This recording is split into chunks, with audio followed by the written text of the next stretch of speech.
Doctor صاحب یہ ارشاد فرمائیے کہ اللہ تعالیٰ نے قرآن میں جو روزے کا مقصد بیان فرمایا ہے وہ ہے لعلکم تتقون، تاکہ تم پرہیزگار بن جاؤ، متقی بن جاؤ، اور حضور صلی اللہ علیہ وآلہ وسلم نے بھی روزے کو ڈھال فرمایا ہے۔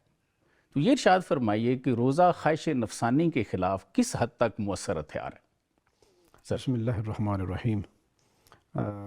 آپ کا شکریہ، سنو نیوز کا شکریہ کہ اتنے اہم پروگرام میں مجھے مدعو کیا۔ دیکھیں، آپ نے بالکل بجا فرمایا کہ اللہ تبارک و تعالی نے جو حکم شرعی قرآن مجید میں روزے کا دیا جی،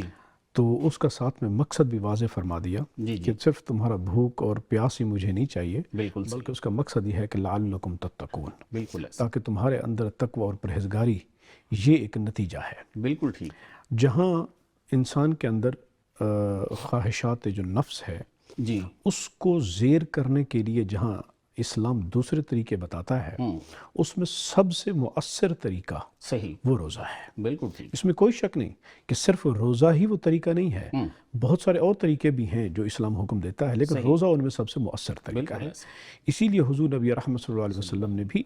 جا بجا مختلف احادیث مبارکہ کے اندر جو تعلیمات ارشاد فرمائی ہیں، ان تعلیمات کی طرف توجہ ہی یہی دلائی گئی کہ تمہیں پاکیزگی یہ کردار کی طرف لے کے جانا ہے۔ واہ، اچھا، اب جب ہم صوم دیکھتے ہیں، جی، اب اس کے معنی کی طرف بھی اگر غور کریں جی، تو یہاں پر ایک جلانے کے معنی بھی آتے ہیں، جھونک دینے کے معنی بھی آتے ہیں۔ سبحان اللہ، واہ واہ۔ اب یہ ایک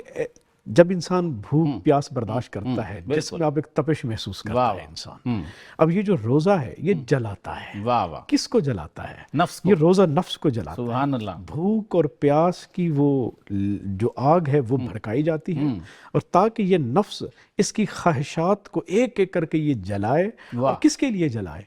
بھئی نہ دیکھنے بند کمرہ ہے، میں کھا بھی سکتا ہوں، میں پی بھی سکتا ہوں، لیکن بھی کوئی انسان دیکھ بھی نہیں رہا۔ مقصود یہ ہے کہ بھی رب تو دیکھ رہا ہے، اور جس کے لیے میں نے روزہ رکھا ہے، جس کی رضا اور خوشنودی کے لیے رکھا ہے، وہ دیکھ رہا ہے۔ اب اس کو راضی کرنا ہے، وہ یہ کہتا ہے کہ مجھے تمہاری کردار کی پوری اس میں مجھے پاکیزگی اور یہ چاہیے، تو اس کے لیے تم نے اپنے نفس کے خلاف جنگ کرنا ہے، اور اس کے لیے اس نے مجھے روزے کا حکم دیا ہے۔ اور روزہ یہ ہے کہ میں یہ بھوک اور پیاس صرف اور صرف اللہ اور اس کے رسول کے رضا کے لیے میں رکھوں، تو اس لیے یہ خالصتاً اللہ کے لیے ہے۔ تو بندہ جب اس روزے کو رکھتا ہے اور اس کے تقاضے اور شرائط کو پورا کرتا ہے، تو پھر انسان بالکل اسی مقصد کی طرف پہنچتا ہے، اور وہ ہے لعلکم تتقون۔ بالکل ٹھیک۔ ڈاکٹر صاحب یہ ارشاد فرمائیے کہ حضرت غوث اعظم رحمۃ اللہ علیہ اپنے خطبات شریف میں ارشاد فرماتے ہیں کہ انبیاء کے نفوس بھی زندہ ہوتے ہیں۔ آپ مزید فرماتے ہیں کہ ان کے نفوس تو زندہ ہوتے ہیں، لیکن وہ اتنی عبادت ریاضت کرتے ہیں کہ ان کو کچل کے رکھ دیتے ہیں۔ تو اس سلسلے میں آپ صلی اللہ علیہ وسلم کے جو روزے ہیں اور مسلسل روزے ہیں، مہینوں کے مسلسل روزے ہیں، صوم وصال ہیں، ساری عمر کے اسی طرح روزے ہیں، جڑے ہوئے ایک دوسروں کے ساتھ، تو ان کو آپ اس سلسلے میں کس طرح سے ایکسپلین کریں گے؟ جی، اس سوال کے دو پہلو ہیں سر۔ میں اگر اس کو دو جہتوں میں تقسیم کر دوں، جی، ایک جہت حضور نبی رحمت صلی اللہ علیہ وسلم کی مبارک نفس کی ہے، جی، وہ ہم اس کو یوں تقسیم کر لیتے ہیں کہ اعلان نبوت سے پہلے اور اعلان نبوت کے بعد۔ ٹھیک۔ اعلان نبوت سے پہلے ہم دیکھ رہے ہیں کہ حضور نبی رحمت صلی اللہ علیہ وسلم کا مجاہدہ اب گھر سے کوسوں دور، میلوں دور، غار ہرا کی پہاڑ کی مشقت، اور وہاں پہ تشریف لے جاتے ہیں، اور وہاں پہ جا کر عبادات آپ کرتے ہیں، اور آپ صاف ظاہر ہے کہ جو زاد راہ آپ کے ہمارے ہاں ملتا ہے وہ ستو شریف، آپ ستو تناول فرماتے تھے،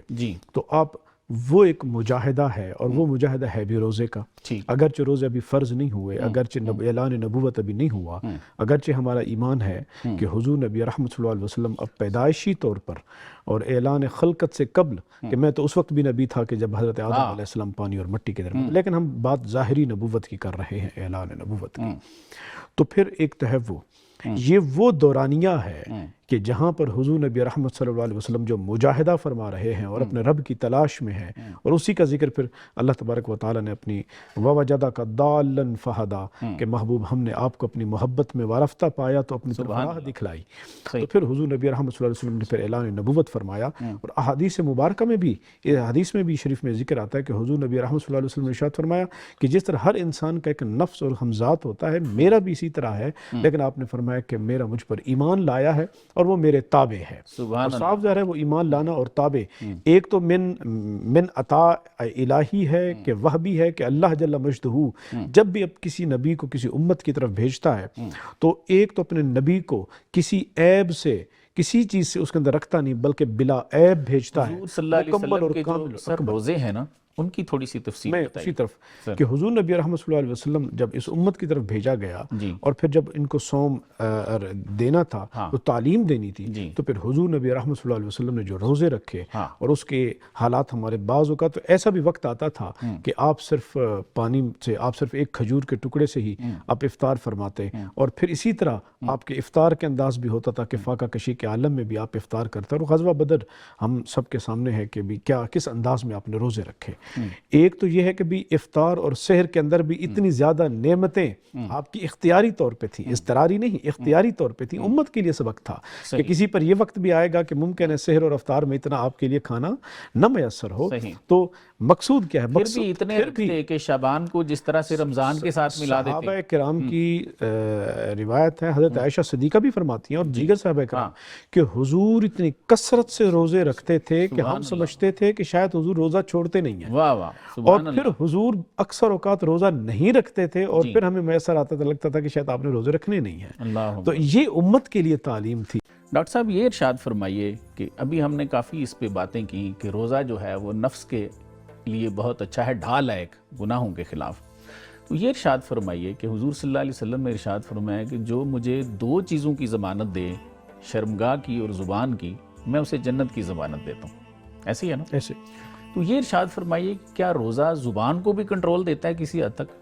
سر اس میں کوئی شک نہیں، کیونکہ دیکھیں روزہ جو ہے جی جس طرح ہم ابتدا میں کہا تھا کہ جھونکنا انسان کی طبیعت کو اندر وہ ایک آگ کی کیفیت پیدا کرتا ہے اور انسان کے نفس کو جو ہے وہ جلاتا ہے، بالکل، تو انسان کے اندر جیسے وقت گزرنے کے ساتھ ساتھ اب صاف ظاہر ہے کہ ہر جو ہے وہ گھروں میں بھی نہیں بیٹھتے اور فارغ بھی نہیں بیٹھتے، انہوں نے اپنے امور بھی سر انجام دینے ہیں۔ بالکل ایسے ایک ٹیچر ہے تو پڑھائے گا، ایک آدمی دفتر میں ہے تو وہ اپنے کام کرے گا، اور کام کرنے کے ساتھ ساتھ بھوک بھی ہے، تو اس میں پھر طبیعت میں نکاہت آتی ہے۔ بالکل ایسے جب نکاہت آتی ہے تو پھر صاف طرح بات کرنے کو بھی دل نہیں کر رہا، بالکل ایسے ہی، اور اگر کوئی مجبور بھی کر دے تو طبیعت میں چونکہ وہ ایک سختی آئی ہوئی ہوتی ہے تو زبان کی درشتی بھی ہو سکتی ہے کہ انسان سخت ہو سکتا ہے، ایسے ہی ہے۔ تو اس لیے کہا گیا کہ بھئی تم نے اپنی زبان پہ بھی کنٹرول کرنا ہے، ایک تو یہ پہلو ہو گیا زبان کا، اور دوسرا یہ بھی فرمایا گیا کہ انسان ہے صاحب مل بیٹھیں گے، کوئی فارغ لمحات بھی ان کے ہوں گے، تو انسان نارملی یہ چل اٹھتا ہے کہ وہ کسی کے گیلے شکوے کی طرف، کسی تیسری فریق کو بنیاد بنا لینا اور اس کے گیلے شکوے غیبت شروع کر دینا۔ قرآن مجید میں سورۃ حجرات میں اس کی طرف کیا ایمان والو تم میں سے کوئی یہ پسند کرے گا کہ اپنے مردہ بھائی کا گوشت کھائے؟ بالکل ایک صحابی کی جو ہے وہ ایک روایت ہے کہ انہوں نے اپنی بیٹیوں کی تعریف کی کہ روز دن بھر روزہ رکھا، تو حضور نبی رحمۃ صلی اللہ علیہ وسلم ارشاد فرمایا کہ انہوں نے روزہ نہیں رکھا۔ جب ان کو بلوایا گیا تو آپ نے اپنے اختیار نبوت، طاقت نبوت سے ان سے قے کروائی، اور جب انہوں نے قے کی تو ان میں سے بوٹیاں نکلی، انہوں نے کہا ہم نے تو یہ گوشت نہیں کھایا تھا، لیکن انہوں نے فرمایا کہ تم دن بھر غیبت کرتی رہی اور یہ اس کا بوٹیاں تم نے کھائیں۔ یہ ہے بنیادی طور پر امت کو سبق دینا مقصود تھا کہ بھی اس جو جب آپ بیک بائٹنگ بیٹھ کے کرتے ہیں کسی اور کے گلے شکوے، تو یہ بنیادی طور پر اس کا مطلب ہے تم نے زبان پہ کنٹرول نہیں کیا۔ روزہ بندے کو یہ بھی یاد دلاتا ہے کہ میرا روزہ ہے، میں نے اپنی زبان پہ قابو رکھا، اور صرف ویسے سب صرف زبان پہ ہی نہیں کہا کہ تمہاری نگاہوں پہ پہرے ہوں، اللہ کی نافرمانیوں کی طرف وہ نہ اٹھیں، تمہاری سماعتوں پہ پہرے ہوں کہ کسی کی بری بری چیزوں کو نہ سنیں، تمہارے ہاتھوں پہ، تمہارے قدموں پہ، تمہارے پورے کردار کی چادر، تمہارا پورا کا پورا کردار اس انداز میں اجلا ہو جانا چاہیے جو مقصود ہے اس روزے کا، کہ تمہیں تمہارے اصل میں بنیادی مقصد کیا ہے؟ لعلکم تتقون، اور تتقون وہ کیا چیز ہے؟ تقوی۔ تقوی یہ ہے کہ انسان کے پورے کردار نفس کی ہر جو خواہش ہے اس کو بند کیا جائے، اور انسان کے پورے کردار کی چادر جو ہے وہ اجلی ہو اور اس میں کسی قسم کا داغ نہ ہو، تاکہ وہ اپنے رب کے سامنے جب پسند کھڑا کیا جائے تو اپنے رب کے پسندیدہ بندوں میں وہ شامل ہو جائے کہ یہ ہے میرا بندہ کہ جس نے میری رضا کے لیے، اور ارد گرد اس کے کچھ بھی نہ تھا۔ اب اس نے روزے رکھنے شروع کیے ہوئے ہیں، حضور صلی اللہ علیہ وسلم کی سنت پہ چل رہے ہیں، مومن بننے کی کوشش کر رہے ہیں۔ بابا بلے شاہ صاحب فرماتے ہیں نا کہ چٹی چادر داغ لگے سی تے لوئی نو داغ نہ کوئی، تو اب تو چٹی چادر بننا چاہیے اس کو. بالکل. تو اگر یہ ساتھ ساتھ غلطیاں کرے گا تو یہ داغ ہے. اور اس میں بھی داغ دیکھیں نا, نارملی ہم کہتے ہیں کہ بھی اگر داغ دھونا ہو تو ہم نارمل کہتے ہیں جی گرم پانی ہو, اور ہم یا کہتے ہیں جی کچھ چیز ہو تو جلا دیں. بالکل ایسے. تو وہ یہ بنیادی طور پر اصول کیا ہے؟ یہ ہے کہ اپنے نفس اندر گرمی پیدا کریں اور اس کے ہتھوڑے ماریں, اللہ کے ذکر کی, اللہ کے کلام کی. جب آپ یہ کریں گے تو داغ اجلے گا, نکل جائے گا داغ, اور آپ کے کردار کی چادر مکمل پاکیزہ ہو جائے گی, اور وہ مقصود حاصل ہو جائے گا جو آپ کا رب آپ سے چاہتا ہے. سبحان اللہ, سبحان اللہ.